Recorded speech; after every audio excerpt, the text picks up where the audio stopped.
भिन्नों का गुणा। आओ भिन्नों के गुणा के बारे में कुछ और देखें। हम जानते हैं कि जब हम एक भिन्न को एक पूर्ण संख्या के साथ गुणा करते हैं तो हम यह करते हैं कि हम अंश को पूर्ण संख्या के साथ गुणा करते हैं और हर को वैसा ही रहने देते हैं। तो क्या होगा यदि हम भिन्न को एक पूर्ण संख्या 1 से गुणा करें? तो हमारा उत्तर वही भिन्न होगा। क्यों? क्योंकि अंश को 1 से गुणा करने पर अंश वैसा ही रहेगा। इसका मतलब है कि मेरा उत्तर दिया गया भिन्न ही होगा। अब क्या होगा यदि पूर्ण संख्या 0 हो? इसका मतलब है कि आप अंश को 0 से गुणा कर रहे हो। किसी भी संख्या के साथ 0 का गुणा 0 ही होता है। तो अगर अंश 0 है तो भिन्न भी 0 होगा और उत्तर भी 0 होगा। तो हम जानते हैं कि किसी भी भिन्न को 0 से गुणा करने पर उत्तर 0 हो जाता है। हम भिन्न को 1 से गुणा करते हैं तो उत्तर वह भिन्न ही रहता है। अब आओ देखें कि हमने क्या सीखा। जब हमने 2 भिन्नों को गुणा किया तब हमने क्या किया?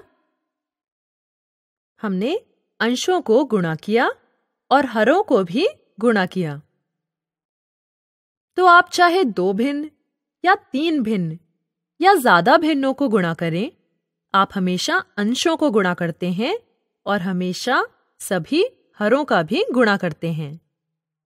अब क्या मैं किसी भी क्रम में गुणा कर सकती हूं? हाँ, क्योंकि गुणा किसी भी क्रम में किया जा सकता है और हमें समान गुणनफल ही प्राप्त होगा।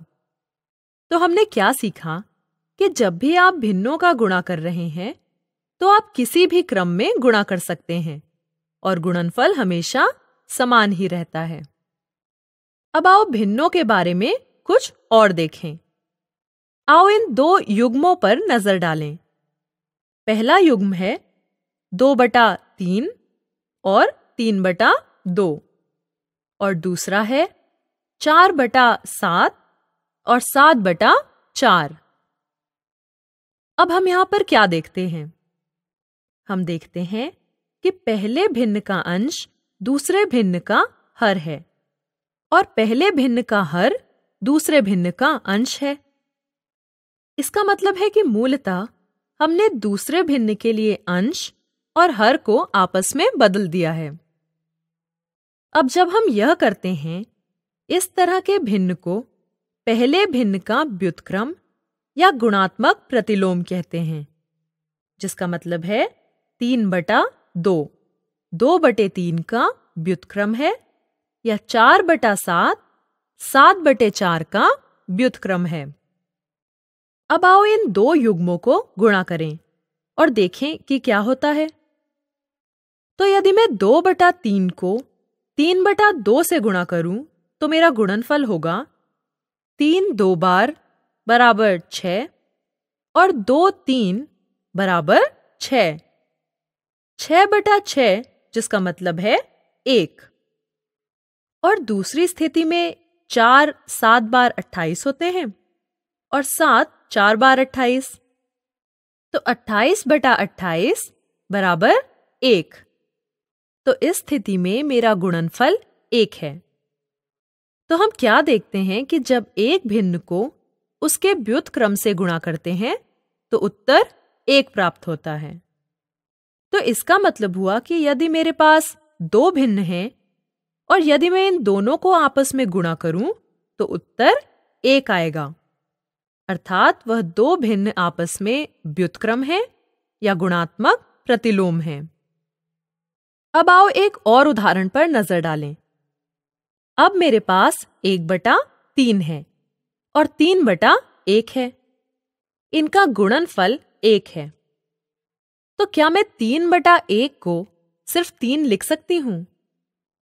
तो जब मैं 1/3 को 3 से गुणा करूं तो गुणनफल 1 है। अर्थात 1/3 और 3 एक दूसरे के व्युत्क्रम हैं। अब आओ कुछ और व्युत्क्रमों पर नजर डालें। अब 5 का व्युत्क्रम क्या होगा? मतलब 5 के साथ मैं किसका गुणा करूं ताकि गुणनफल 1 प्राप्त हो जाए? तो वह है 1/5। तो अब 1 के बारे में क्या? हम 1 को किसके साथ गुणा करें कि हमारा गुणनफल 1 हो जाए? 1 गुणा 1 बराबर 1। अर्थात इसका मतलब है कि 1 का व्युत्क्रम 1 ही है। अब 0 के बारे में क्या? 0 का व्युत्क्रम क्या है?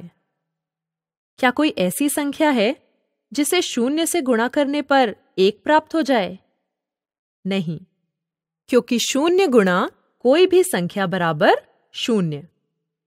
आप कोई भी संख्या नहीं खोज सकते जिसे 0 के साथ गुणा करने पर गुणनफल 1 प्राप्त हो जाए। इसलिए 0 का कोई भी व्युत्क्रम नहीं है, या आप कह सकते हैं कि इसका कोई गुणात्मक प्रतिलोम नहीं है।